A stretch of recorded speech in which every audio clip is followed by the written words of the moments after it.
about Mr. Jesai Jayhmes, right? Mr. Jesai Jayhmes, he has been an actor and a director for 40 years in 4 different countries. And he was born in the US and educated in England. He was trained in the conservatory in London in Shakespearean theater. Okay? He has acted in TV science fiction series in the late 1990s. He has also been in the International Theater Company in Holland for 3 years, and he directed Lysistrata, which is a 2,500-year-old Greek play here in Costa Rica, in a theater company in Escazú. Now, he has given a workshop in Universidad Paz, in Earth University, and in ICAI. And he recently played Charlie Chaplin in a movie called Two Fridas. So, remember that name and remember this face. Okay? And finally, he was part of the faculty at Yale University. Good. And now he gave a warning that if you stay there sitting in the back, he will call you up. Right? So, I'm leaving you with Professor Harold Good on the art of acting. Thank you so much. Muchas gracias. Me llamo Professor Harold Good. Sometimes. But you know, actors, we are many things on many different days.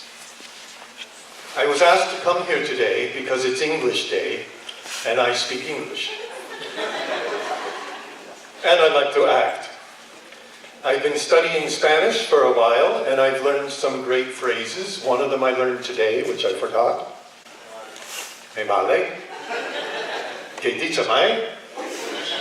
And other cool words that are not in my Spanish class. I didn't learn them in my Spanish class. I've been living here for 3 years because I heard a voice inside my head when I was living in Canada, in Vancouver. And the voice inside my head said, "Go to Costa Rica. It's sunny there. The climate is really nice. And there are people there that you're supposed to work with." Really, this voice inside my head. And I'm an actor. Like, who goes to Costa Rica for acting? No. Like, no. Costa Rican actors go to New York in the hope of getting somewhere, right?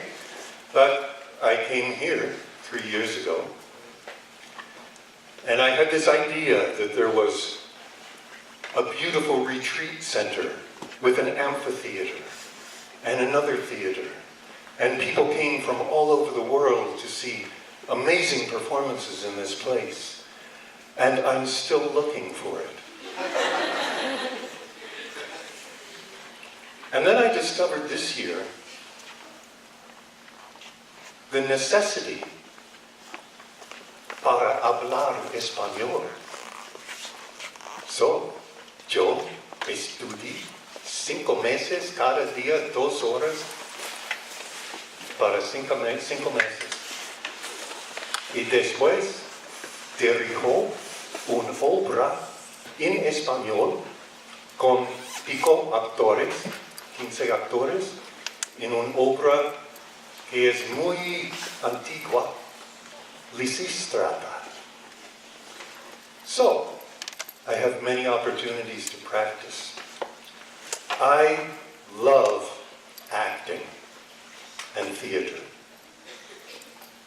40 years ago, I decided what I was going to do with my life. And I decided I wanted to be an actor. And the decision was very practical. If I was going to be a painter, painters need to carry around big canvases and paints and all this stuff. Musicians have to carry around saxophones, guitars, amplifiers, whenever they go anywhere to play. And I thought, actor. I can be my own instrument. It's easy to carry me around. I can just go someplace and act because I'm my instrument. And the decision really was like that because I like to travel. I love to travel. And what I discovered about acting is that we all are actors. We all are actors. There's a famous Shakespeare line, all the world's a stage. You know this line? All the world's a stage, and all the men and women merely actors. We have our entrances and our exits. It's a big exit, right? And each man in his life plays many parts. So each one of us here, we play the part of student. And there's a certain kind of behavior when you're a student, right? Yeah? Yeah? It's interactive. You can say stuff. You can say yeah. Or you can say no. Or you can go, oh, this is boring. But I really want to know.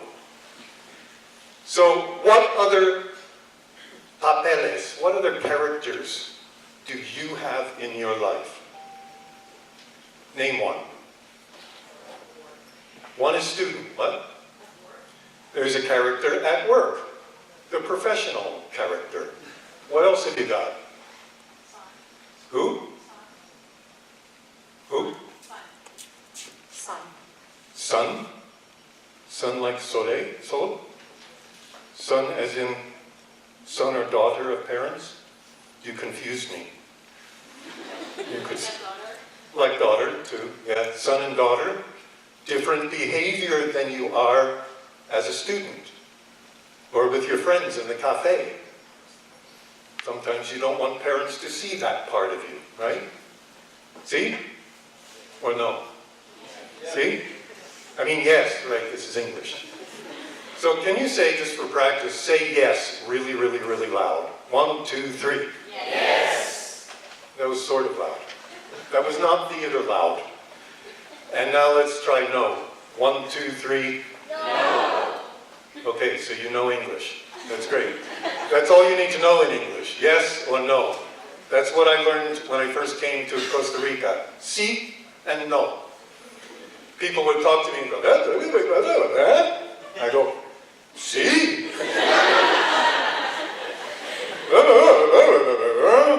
No, no. En cafés con mis amigos who hablan muy rapidísimo y no comprendo nada. It's the same for English, right? Sometimes, like you're all studying English here. Anyway, I decided to go to a drama school. And at the time I lived in England, I decided to go to one of those British drama schools that use Shakespeare. And I discovered that there's some big differences between performing live in theater, like here, and performing in movies. So who would like to perform in theater in this room? 1. You're a professor. 2. Do I hear 3? 3. Do I hear 4? Okay, come on, you closet-hiding people. Now, who knows secretly that they're too scared to raise their hand, but they actually kind of like the idea? There's 1 more, 2, okay, good, good. Because there's something about bravery in theater that's required. Who would rather perform in movies?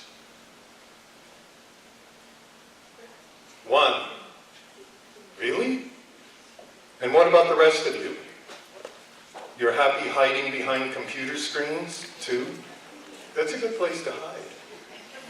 And you know what? Nowadays, you can become a viral movie star without ever leaving your own desk.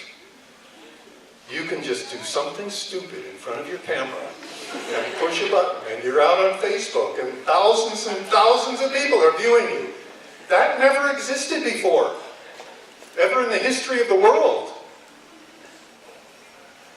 It blew my mind when my daughter was writing. And normally for me, I write, correct. She writes a paragraph. She goes, "What do you think of this, Dad?" I think it's great. She posts it. In 5 seconds, she has 5 likes. And then people are criticizing it online. Like in 5 seconds. That's totally new world. There's another new world that's very interesting to me. In theater, 100 years ago, remember back then? 100 years ago? No? Well, try to imagine. 100 years ago, when your grandparents or your great-grandparents were alive, there were no microphones. There was no television. There was no telephone. There was no electronic amplification of anything. Can you imagine? We grew up in a world where we take this for granted.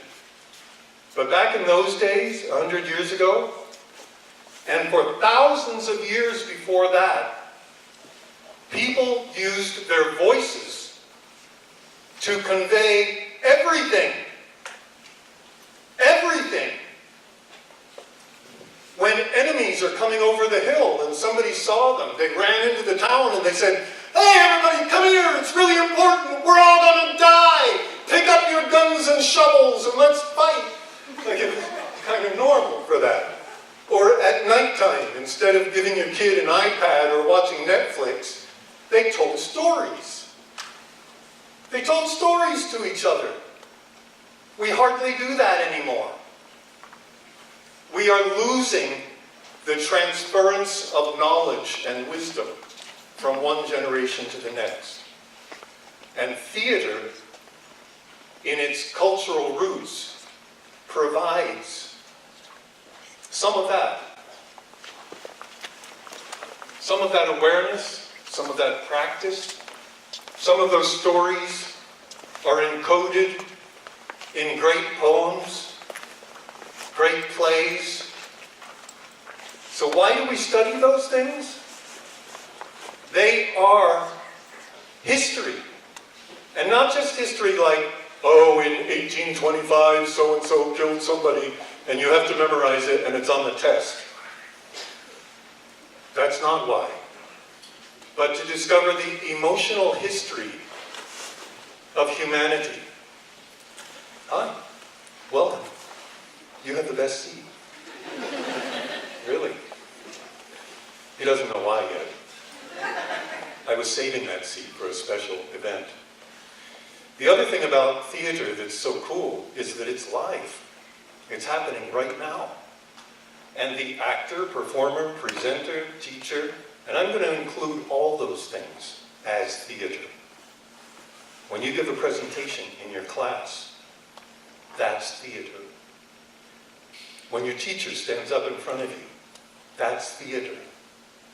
When a politician stands up and gives a speech to a bunch of people who hate him, that's theater. There's great drama on that basis. There is indeed. And there's a lot of that these days. The audience and whoever's up here, everybody is actors. And the people over here act their part. And I'm going to give you an example of that right now. Or I'll ask you, are you willing to participate as an audience in a little exercise? Yes? Yes? This is, so I've done a little bit of film work. And in films, they have a lot of people in it. And sometimes they have what are called extras. Have you heard that expression? So an extra is all the people on the street that don't have speaking parts. And the word extra in English is a little bit insulting. It's like, oh, it's extra.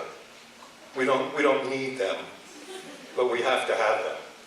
We need them for design. So all the extras got together and objected, and now they are called background artists. Background artists. As soon as you speak, you get paid 10 times more. If you just say, hello, suddenly you're an actor. If you don't speak, you're a background artist. All right? So there's a scene, and this scene takes place in a theater. And the camera is on this guy, but every now and then they show the audience. So they will cut to the audience to show different behaviors of the audience. Whether they like it, whether they're excited, whether they're bored. So here's the first and most important exercise. We need, for this shot coming up, ready for it?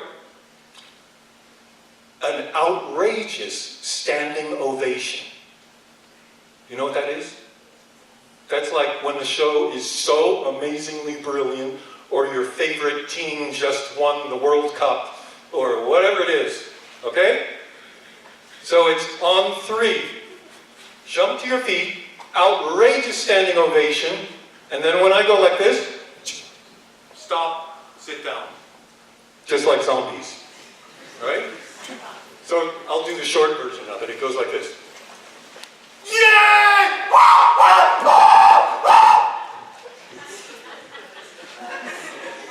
Okay, ready? Like outrageous. You're all in it together, so nobody's looking at you, right? Stand by. The only people we will notice are the ones who are sitting down going. What's that line? They valley. Okay, stand by. And action.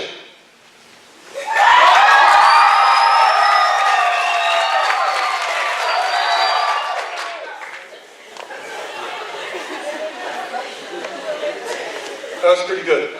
The hardest part, and this is an important part, this is about the discipline of the actor. The hardest part is the turning it off, is going to the zombie. Yeah. This could be a real thing that you're asked to do in a real movie. There's some pretty bizarre movies these days. Like, yeah! That's creepy, isn't it? So, let's try that once more. This is only the first acting exercise today. And I know by the end of this, a lot more of you will want to be actors. Because it's so cool. Ready? Stand by. And you in the back, who you don't think we can see, you need the exercise. You've been sitting all day. Come on. Yeah! There's nothing better for energy than to like scream. Ready? And action!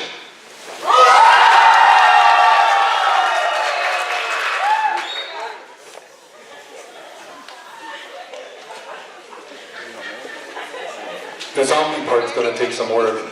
You look way too alive right now. It's a Steven Spielberg movie. Come on. They're paying big bucks to background performers. I've had some bizarre experiences in theater. My favorite one was being in a show called The Outer Limits. I got to be infested by bugs under my skin and then throw up. Yeah, that was the big scene, the throw-up scene. It's amazing. You get paid more for that than a week of doing theater. No wonder people want to do film and television more. The next audience action is, imagine you're watching an incredibly gripping drama, and you're literally on the edge of your seat, like,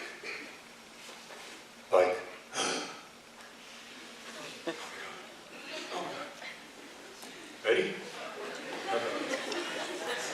cannot use the back of your chair. It's like, no, she's not, no. You can even say things like that, like, oh. You can use your voice, you might get paid as an actor. Ready? Stand by, and action!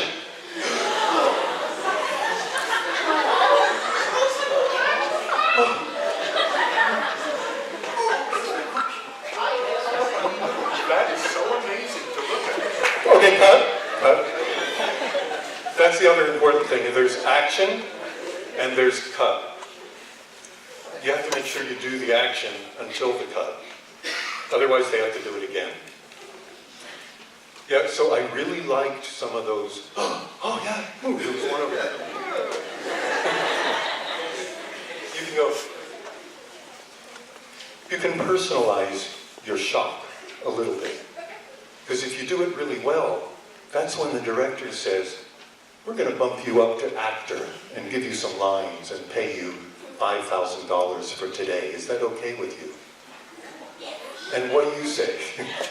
Yes. Yeah. Just because you stood out in the background performers. Stand by. Once more. The edge of your seat, nail biting. It's like a thriller, horror movie, real life experience all wrapped into one. And stand by, and action!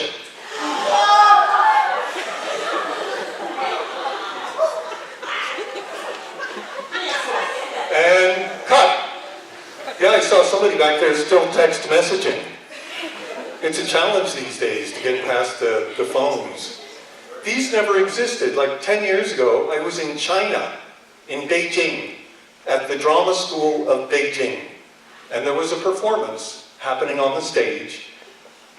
And there were probably 40 people in the audience on their phones. I never saw that before. Of course, I'm really old, and some of you grew up with these as a reality. But that's a whole new phenomenon about acting and theater. You can all hear me fine?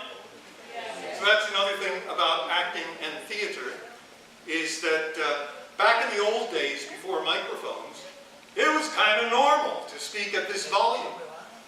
And now if somebody stands up on stage, they go, hi, my name is Mary.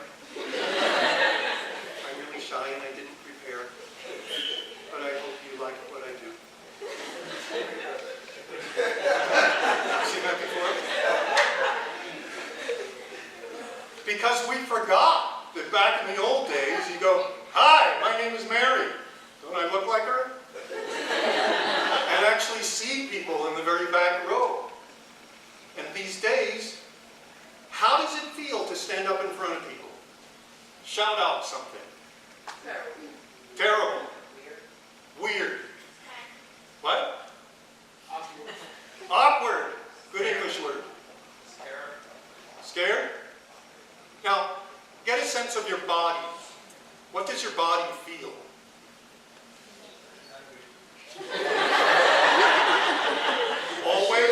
Always or right now? I think it's a wonderful opportunity to express my feelings. A wonderful opportunity to express your feelings. Yes. Give this guy a round of applause.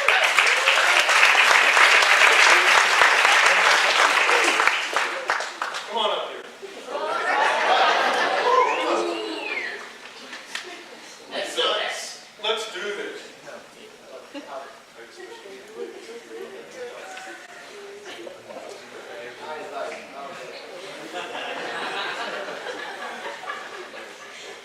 Oh, I did.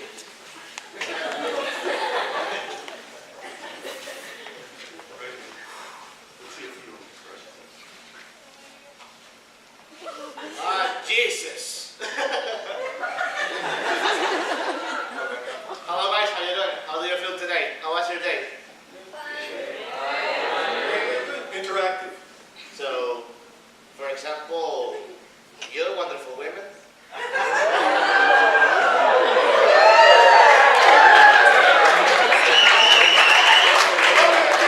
Standing ovation.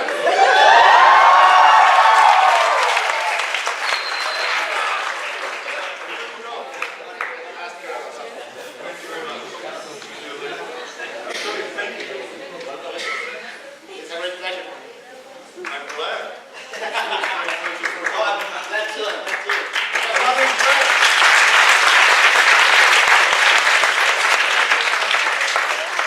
And just because somebody does that, isn't that amazing? Who's jealous? Who goes, wow, I would never do that. Are you kidding me? No way. We were talking earlier before all of you came. We had a whole separate show about who mentioned the word shame? About being up in front of people and doing something and then afterwards feeling vergüenza. Anybody feel that? Yeah? That's normal.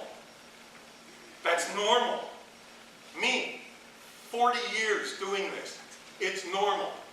I walk out after here and I go, oh God, that was terrible. It doesn't go away.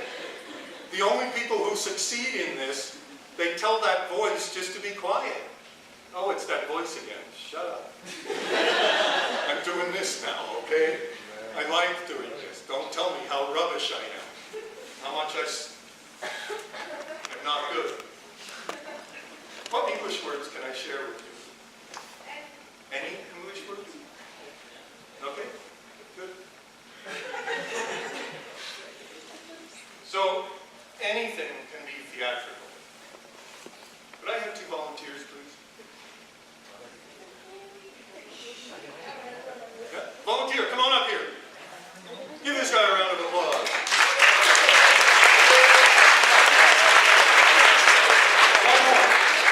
One more volunteer. This is easy, believe me. Is he going to be alone? Yeah, come on, you can come. Hey, there you go. Go on, okay.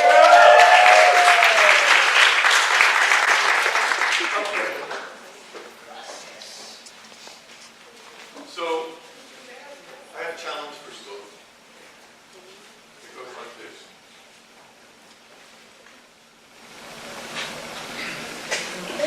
That's the first part. Say hello. Hello. Hello, guys.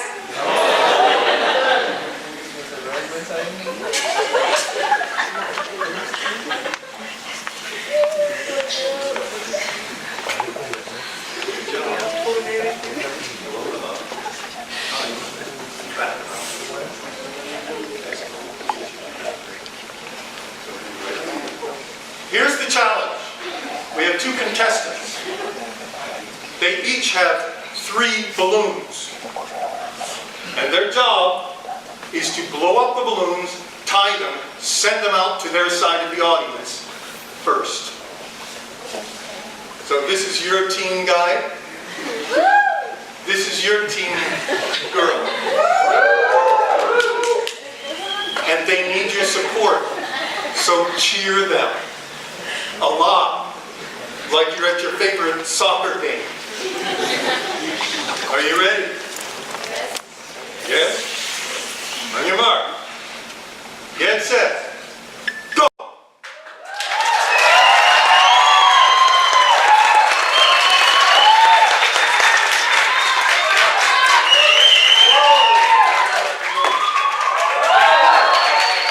Next one. Keep it going.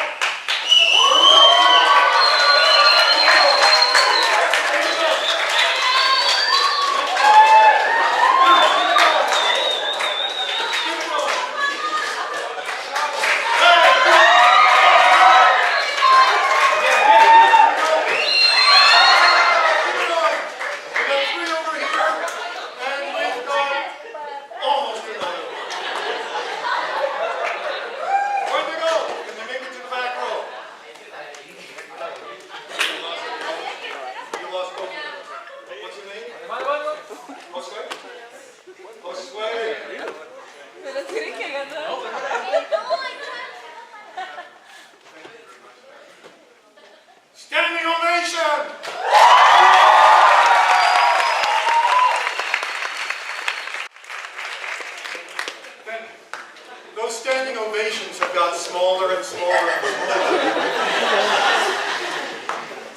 first 3 rows now.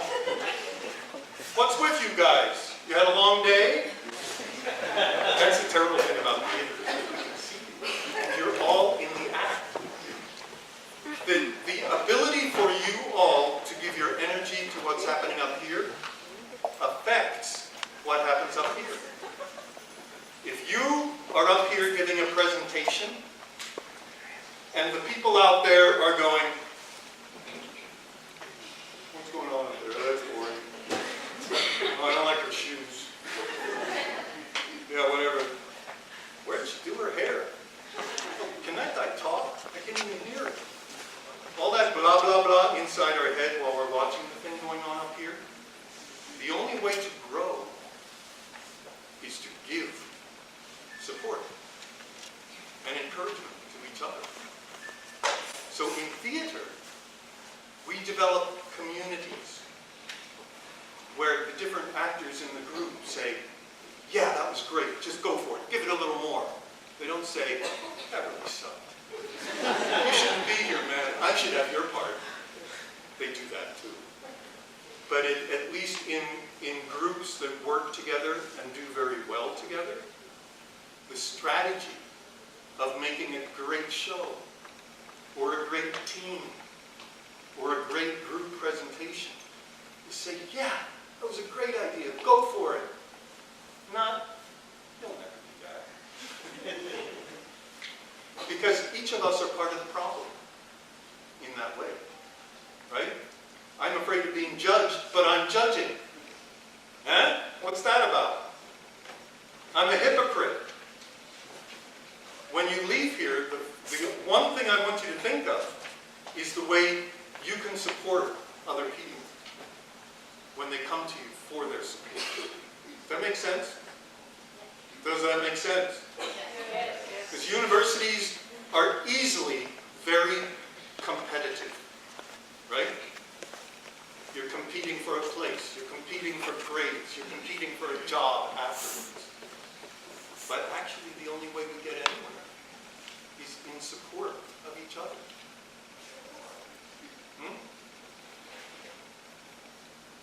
The whole of drama, of all the plays, of all the movies, are based on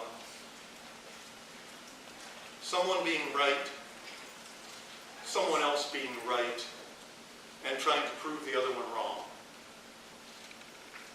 Think about it. Every fight, every disagreement, every conflict. I'm right, you're wrong. Oh yeah? Oh no, you're not. He said I'm right. Oh yeah? Well, they all think I'm right, and we're bigger than you, and we're going to kill you. Let's have a war. But I'm in love with her. Yeah, but she's in love with him. Oh! You're wrong. Right, wrong. Yes, no. Yes, no. Yes, no are powerful words. Just say yes right now. Yes. Yes. Now say no. Now turn to a person or 2 people next to you and just start an argument using yes or no. Right, yes. No. No. Yes. No. It goes like that. No. Everybody talk. You only have 2 words. Yes, no. Try it. Get involved. Yes.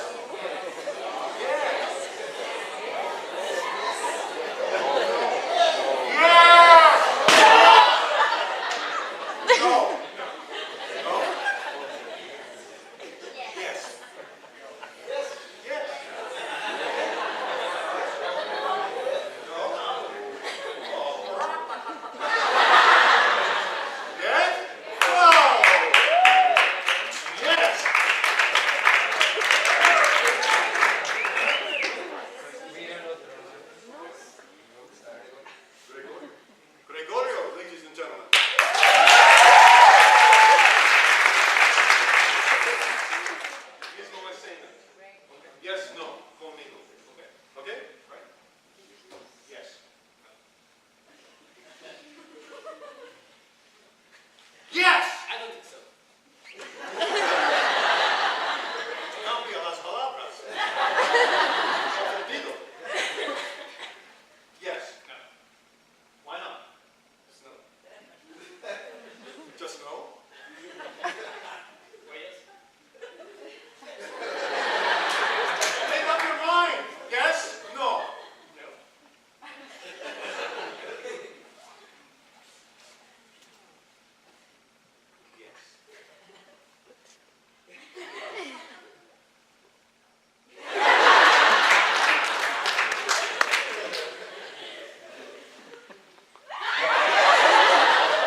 English or Spanish?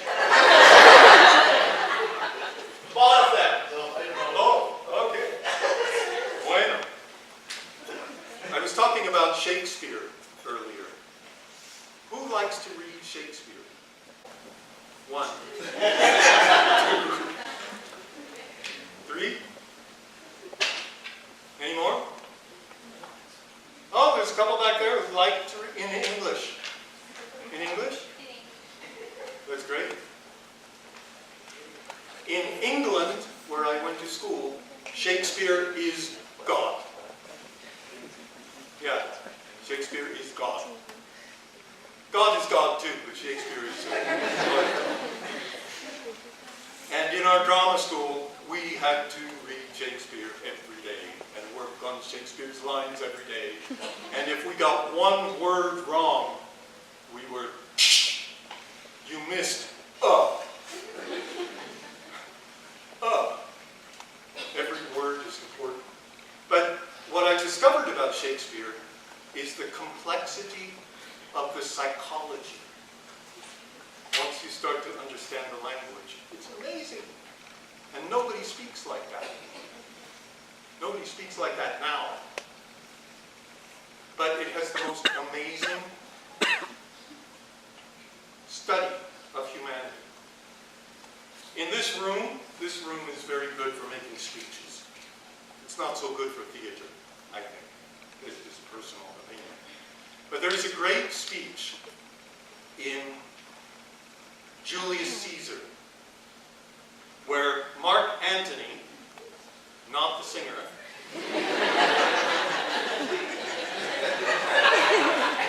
so you mean the singer? No. Mark Antony, friend of Julius Caesar, is mourning his death. Who knows the story of Julius Caesar? Not so many? So, Julius Caesar was the head of Rome, and very long time ago. And he was getting more and more and more like a dictator. And the senators didn't like that, so they got together and they killed him with knives. These days they do it other ways, but then it was knives. This was very shocking. And then there's a big funeral. And in the funeral, Mark Antony, who is the friend of Caesar, comes to speak to everybody. But the crowd thinks that Caesar was terrible and hates Mark Antony. So there's a very famous line in the speech that goes, "Friends," and I'd like you to learn this line, "Friends, Romans, countrymen." Can you repeat that? Friends, Romans, countrymen. One of the most famous lines of all Shakespeare plays. Friends, Romans, countrymen, lend me your ears. You know what that means? What's the word to lend? What? You can... I can't hear you. Prestar? Prestar. Yes. Okay. Préstame sus oídos. It sounds different in Spanish. Lend me your ears. I come to bury Caesar, put him in the ground, not to praise him. You understand? Okay, so all together. Friends, Romans, countrymen, lend me your ears. I come to bury Caesar, not to praise him. That's good. Did anybody know this line before? Okay, so you learned something brand new. You can go home to your parents, your next family dinner, and say, guess what I learned? Quiet, everybody. Friends.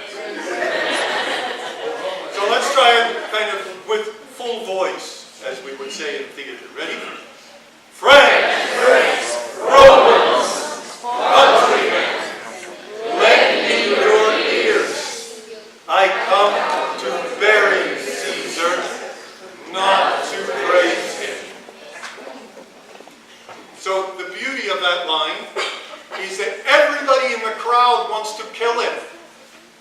They're all going, boo! Get off the stage! Remember the standing ovation?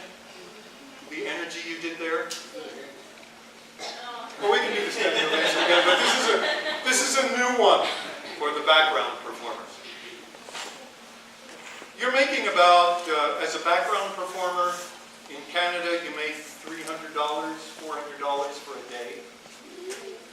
It's not bad. To be an extra, yeah. If you have one line, you make $1,000 to $1,500 for one day. That's why a lot of people want to be actors. Pay is good, but a lot of people want one part. That's the challenge. So, once more. Friends, Romans, countrymen, lend me your ears. I come to bury Caesar, not to praise him. Not to praise him. Now, we had a class in drama school that was articulation class. They made us form every vowel and every syllable and every sound. Vowel? Huh? In front of a mirror. Try this.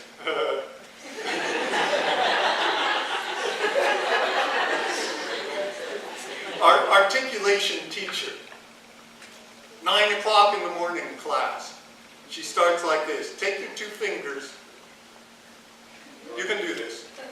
I know you can do it. Nobody's looking. And go like this. Up. That's how wide your mouth has to be to say Shakespeare clearly. Shakespeare. Or to say lines from Shakespeare. And to speak publicly. Because most people talk like this. Hey, how you doing? Good? Okay, wonderful. Nice to see you. Okay, cool. Okay, teacher, Mike. The mouth doesn't move. And if somebody can't hear you, although I must say Latinos like to show their teeth. So they speak like this. Are you listening to me? Ah, read my eyes, my lips, see? Norte-Americanos, hey man, it's cool. Nice to see you. And if you cannot hear, you cannot read their lips.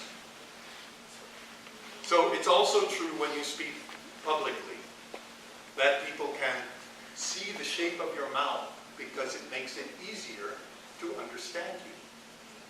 And again, if you're Latino, you have an advantage because you speak in the front of your mouth. I learned that from my friend. See, so when you say friends, Romans, countrymen, say it like Latino. Ready? Friends, Romans, countrymen, lend me your ears. I come to bury Caesar, not to praise him. That was pretty good. So, I want you to practice, I'll invite you to practice right now, booing this guy up here. Like you want to kill him. You want to just get off the stage. You're his friend. Here he is, he's dead. Right here. There's Caesar. And this guy comes out, and he's a friend of Caesar, and you don't like him. Are you ready? The camera is looking this way. This is the audience shot. Are you ready? And action! Get out the way!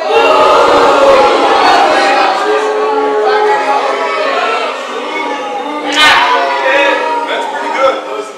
You guys in the expensive seats, you're the ones who are doing the job. The ones in the back are kind of doing the zombie thing. The thing is about camera, like everybody can see everybody. The camera can see everybody. And then it suddenly does a close-up on the back row, and we know the zombie apocalypse is coming. Where am I? Is this real? Is this the real life? Is it just fantasy? Caught in a landslide. No. Escape from reality. Open your eyes. Look up into the skies and see.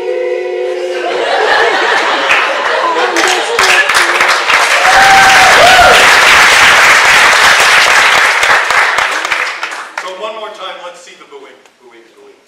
Ready? Stand by. And action! You stopped too easily. I'm going to show you what Mark Anthony did. Do you ever see those early Beatles concerts on Ed Sullivan's show when they're screaming so loud you cannot hear the music? Yeah, they're on YouTube. Happened to me before. But, so, try to shut up the speaker. That's the challenge of the audience. He said, shut up. Do I have to sit here anymore? Isn't it over yet? I'm hungry.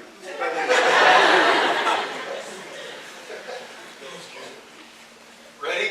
So here comes Mark Anthony.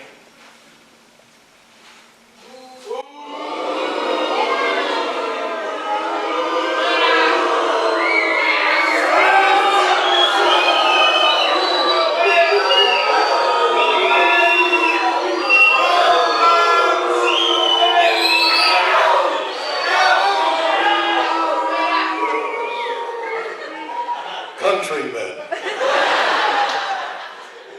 lend me your ears.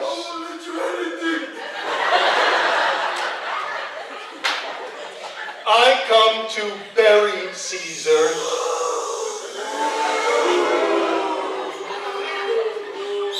not to praise him.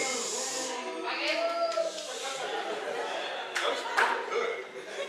That was like hard work. So,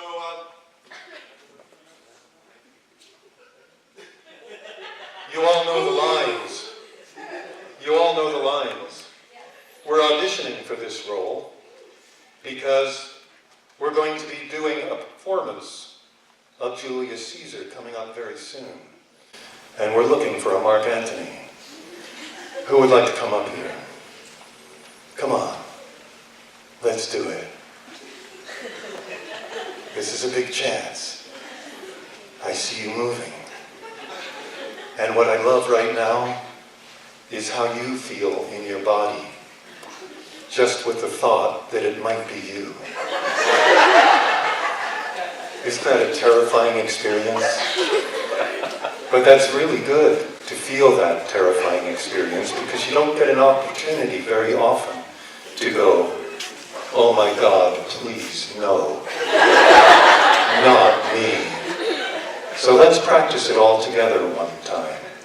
Stand by on 3. Friends, Romans, countrymen. 1, 2, 3, go! Friends, Romans, countrymen, Lend me your ears. I come to bury Caesar, not to praise him.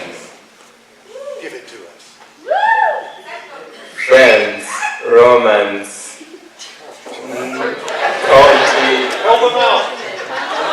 Countrymen. lend me your ears.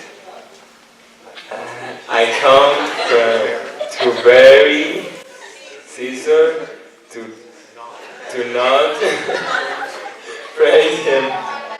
Okay, that was not bad for a very good experience. Ladies and gentlemen, friends, Romans, you believe it, right? countrymen. I came to bury.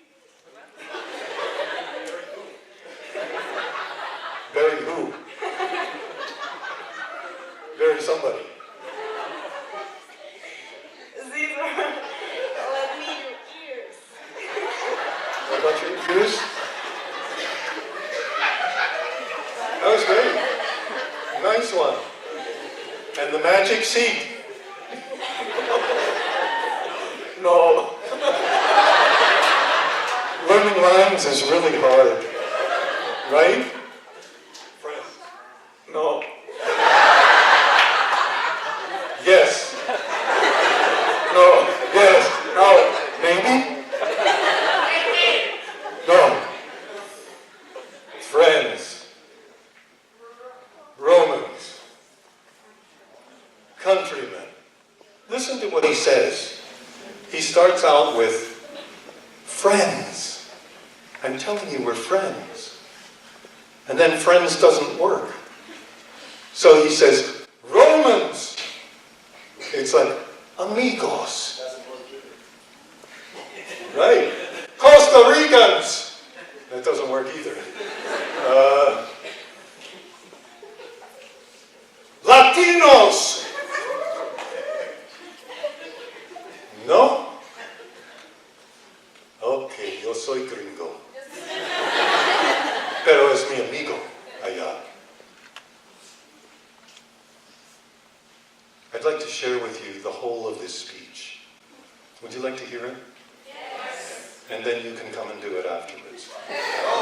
Just kidding. Just kidding. But this is part of the drama of Shakespeare.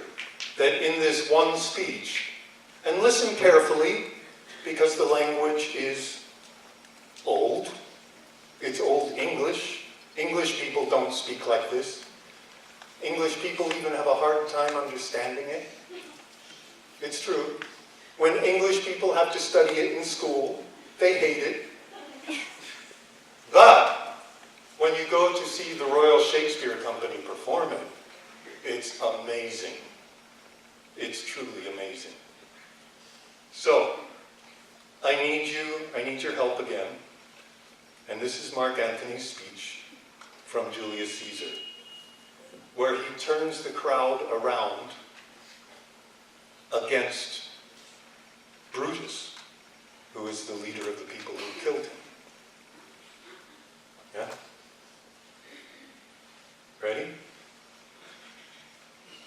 Ready? Not really? I know you're more or less looking this way, but I'm not sure. So this is what actors do before they prepare. They go,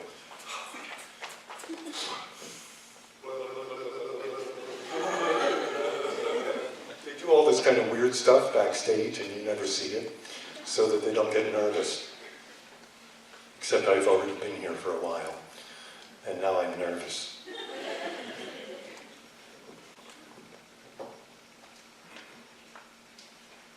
Because Julius Caesar was performed originally 500 years ago, and there were no microphones. And there was no lighting. The plays happened outside in a big hole. And all the poor people were down here where you are. But they didn't have any seats. They stood and they threw stuff if they didn't like the show. Like, really? Well, the rich people had seats around the outside. It's kind of like the National Theater. If the floor of the National Theater had no seats, which it can do sometimes, and then all the rich people are up there because they didn't want to have things thrown at them. They paid for the big seats. So imagine that you're all poor people with tomatoes and stuff, and you're the ones who are going, boo! Okay, ready?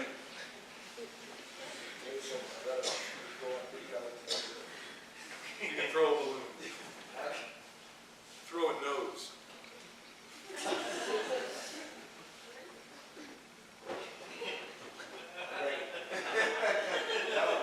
I fear this man.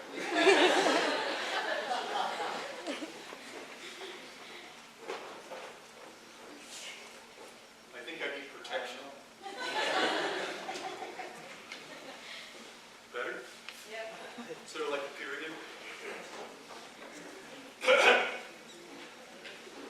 Oh, wait. Sorry. I need some help. I really want to do this for you, but I need a volunteer to be the body of Caesar. Right? Can somebody be a dead body? You don't have to say anything, just lie. Yeah! Round of applause!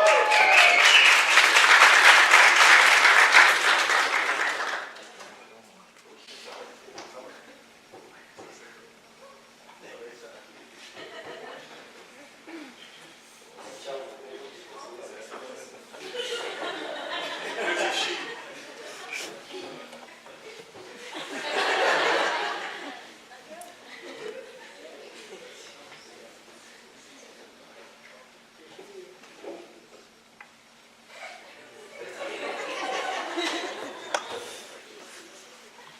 See?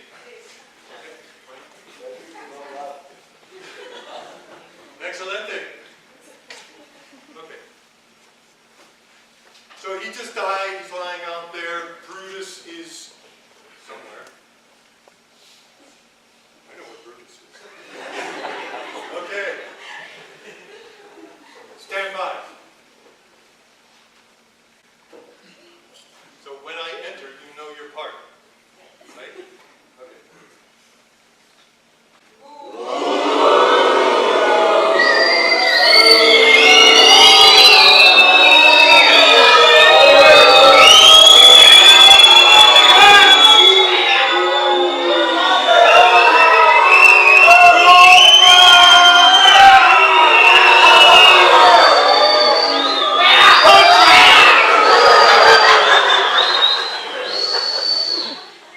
Lend me your ears.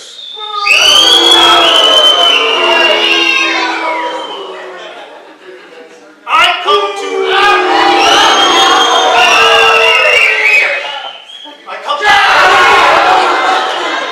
bury, not to praise him.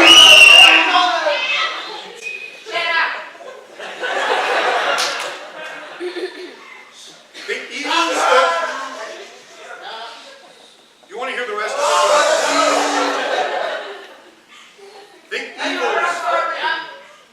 the evils that many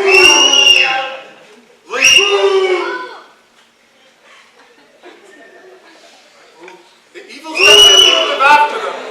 The good is oft interred with their foes. So let it be with Caesar. The noble Brutus. The noble Brutus hath told you Caesar was ambitious. If it were so, it was a grievous fault.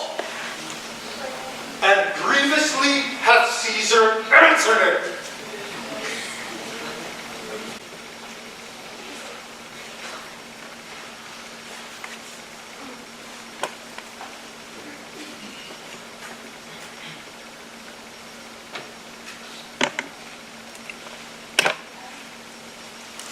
Thank you for your silence.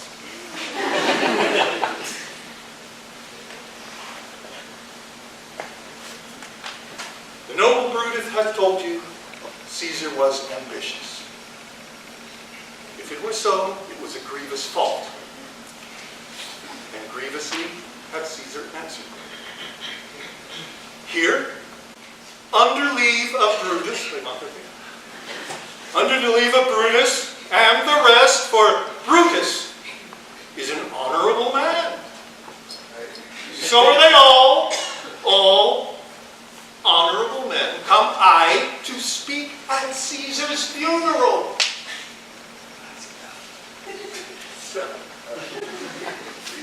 He was my friend. Faithful and just to me. But Brutus says he was ambitious. And Brutus is an honorable man.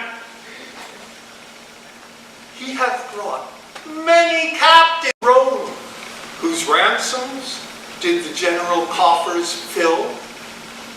Did this in Caesar seem ambitious? When that the poor have cried, Caesar hath wept.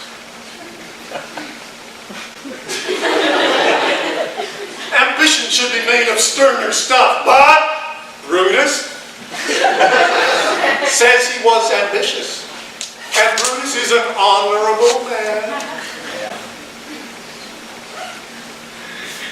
You all did see that on the Lupercal, I thrice, that's 3 times, thrice presented him a kingly crown, which he did thrice refuse. What's this ambition? I speak not to disprove what Brutus spoke. I speak not to disprove what Brutus spoke, but here am I to speak what I do know. You all did love him once, not without cause. What cause withholds you now to mourn for him? Oh, judgment. Thou art fled to brutish beasts, and men have lost their reason.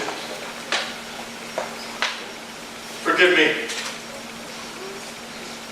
My heart is in the coffin here with Caesar. And I must pause till it come back to me. Thank you.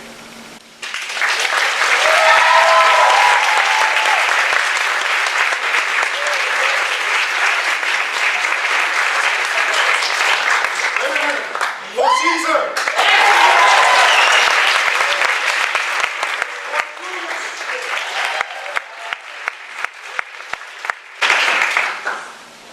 Amazing speech. They don't write speeches like that too much anymore. That in one short space of time, they can take an angry crowd and turn it around and direct all that energy someplace else. Because by the end of the speech, they're going, yeah, maybe he was okay. Yeah, maybe he did do all that good stuff. Maybe we don't like Brutus for killing him. It's a tragedy. A lot of people died in Shakespeare. So,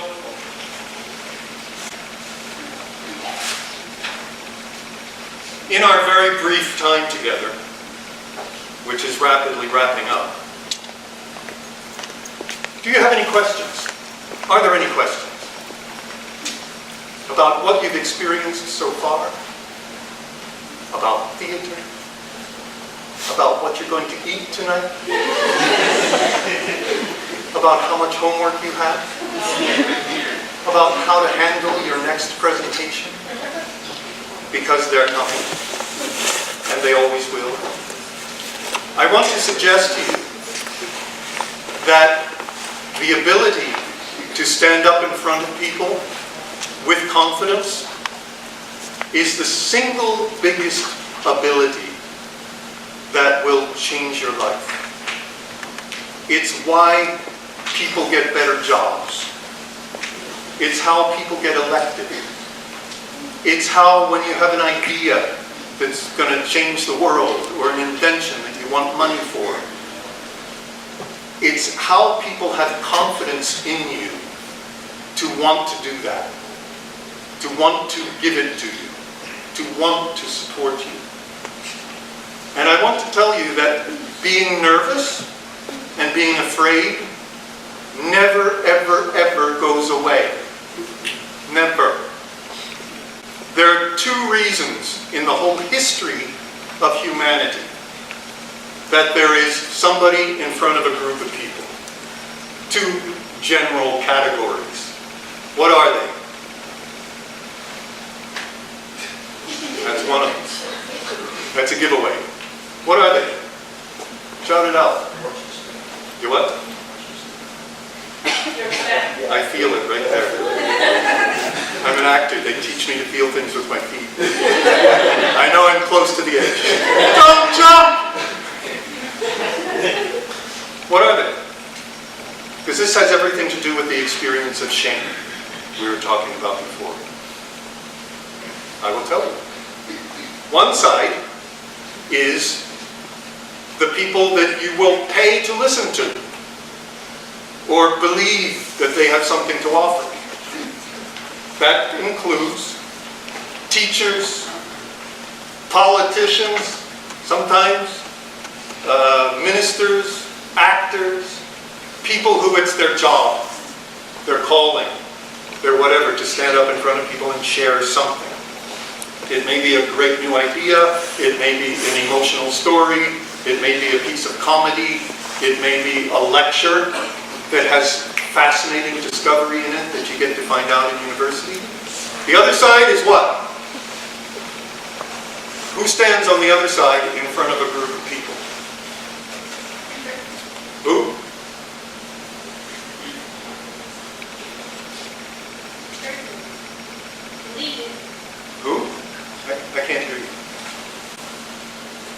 the opposite of the leader? Huh? Well, they're the followers. But the reason that one of you might be coming up here and standing here in judgment. You did something wrong. You transgressed the laws of the community and you're being punished. All through history, there's only two reasons why somebody's in front of people. And one of them looks bad. One of them means you might die or be sent to prison. Or back in the old days, you're exiled, which means death, because there's nothing out there. So on the one hand, you inspire, you motivate, you educate, you entertain, and on the other hand, you're being executed. That's in our DNA. So anytime you stand up here in front of people, this audience has both of those possibilities. They're making a choice inside their mind to either love you or kill you. And they don't kill you, they just turn off. They think about something else. They think about what's more important, like what am I going to eat tonight? And I know it's late for a lot of you and you've all had a long day. So I'm going to wrap up at this point, but I wanted to leave you with that thought. Your future depends on your willingness to stand up and use your voice in front of people. Not just your future, but those things that you believe in your heart that's for the good of your community. We're all being called to stand up now and speak.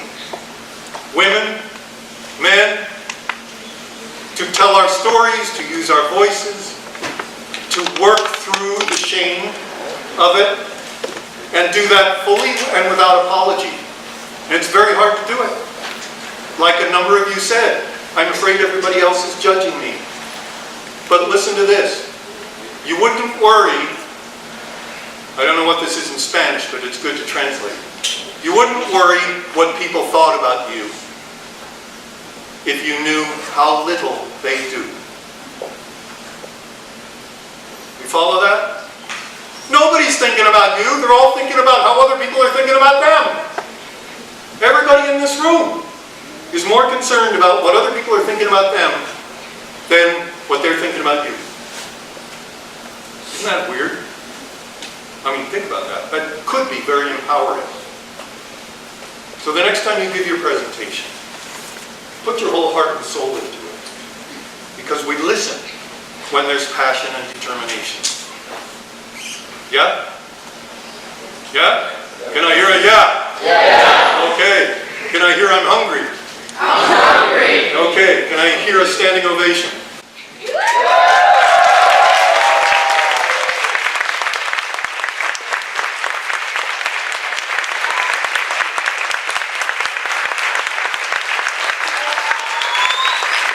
It's in recognition of this outstanding lecture gift. You know what you have to do?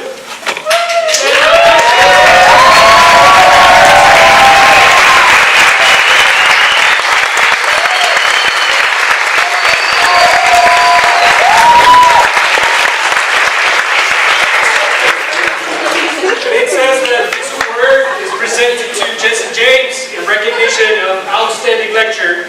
And this was called a crazy lecture demonstration on the art of acting. Now we have a different view on what acting is, right?